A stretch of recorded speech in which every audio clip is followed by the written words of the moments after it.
can you approach a case like this knowing all the information that you know, concealing the most important information that actually somebody else did the crime, and go after this 17-year-old?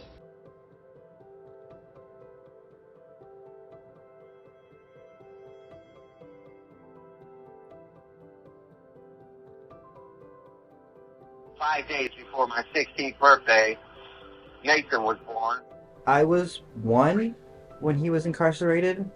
Been in jail for 23 years, and I am now 24. And once they gave me a life sentence, I was pretty broken. When I got locked up, I didn't see him until he was 10. At 17 years old, I would not have imagined they could put me away for life with that type of evidence. I mean, he's literally been incarcerated longer than he's actually lived out in the free world. I mean, he's 17 years old when he went to prison, and he spent 23 years. I mean, you took all of his 20s, all of his 30s. He just turned 40 this year. Like, we will not allow this state to hold him another year illegally detained for a crime he did not commit. It felt like it happened out of nowhere, and I did nothing wrong. Terrence Robinson was shot and killed on April 17, 2001 at approximately 5 a.m.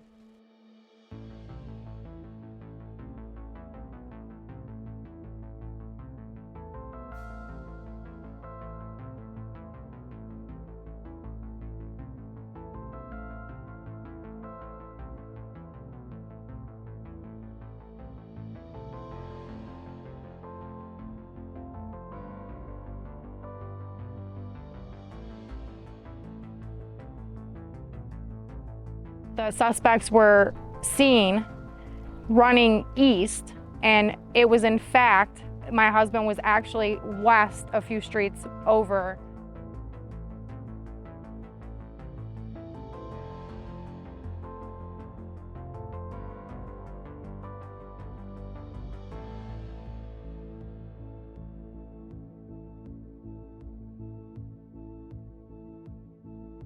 An individual on wet would not have motor coordination or motor function, or even awareness of their motor coordination.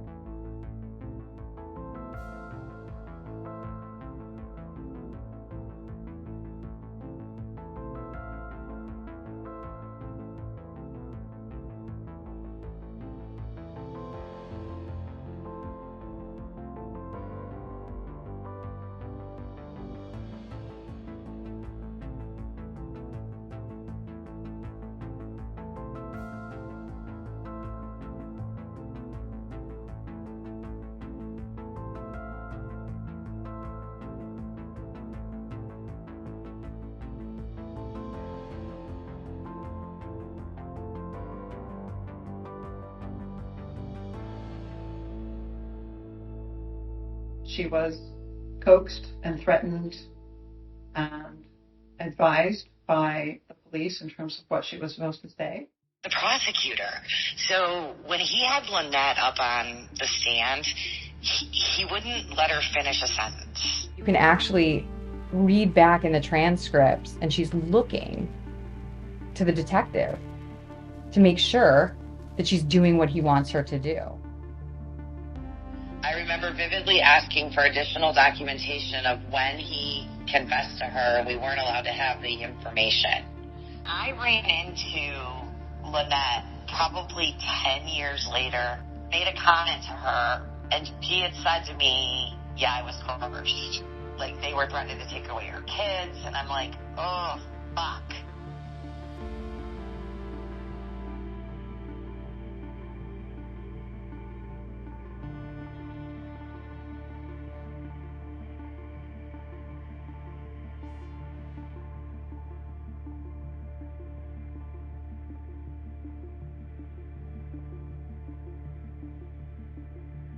In prosecuting Peter Kenney, they ignored everything else that wasn't helpful in the prosecution of Peter Kenney.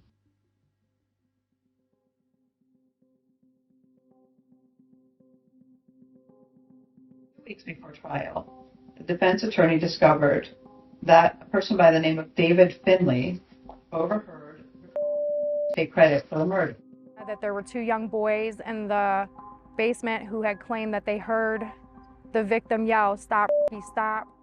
The alibi was that he was at a Cleveland Cavaliers game. That was the alibi for a murder that was perpetrated at 5 a.m. We all know Cavs games don't last till 4 in the morning. The police were so willing to accept that. But he killed again. Benjamin Mercado was killed on the night of October 31st, 2001, nearly 6.5 months after Terrence Robinson was shot and killed. Both of the victims shot and killed in the same type of fashion and form. 6 to 7 shots, 1 to the head, 1 to each arm, 2 to each leg. Left face down in the driveways or in the backyard.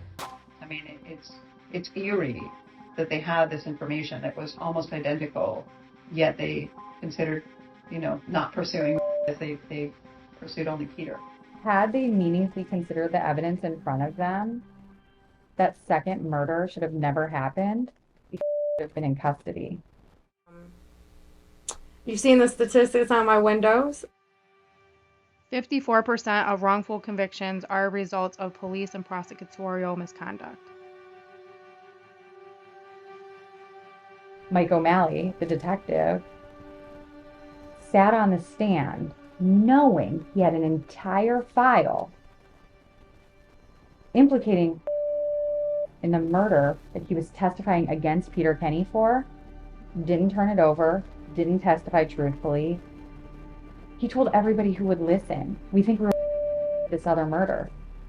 We think he's responsible for this Terrence killing. He told everybody who would listen. It's all over the file, and yet it's unclear whether he told the prosecutors or not, but he knew it when he took the stand in Peter Kenney's case. It's appalling. Frankly, it's criminal.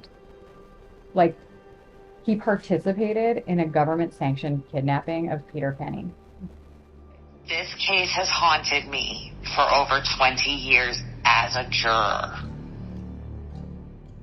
Here in Cuyahoga County, we actually have the top county in wrongful convictions.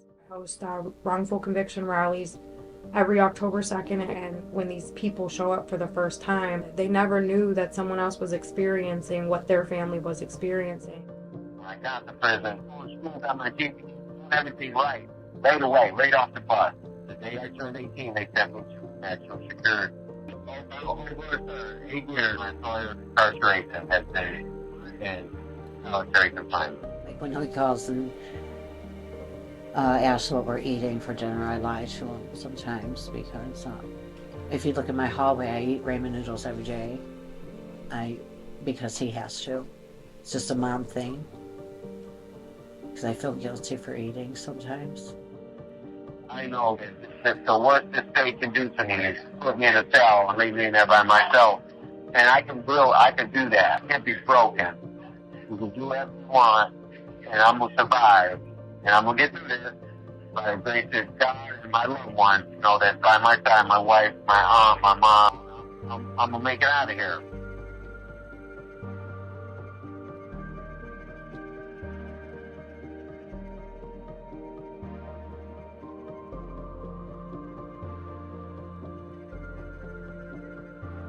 Peter!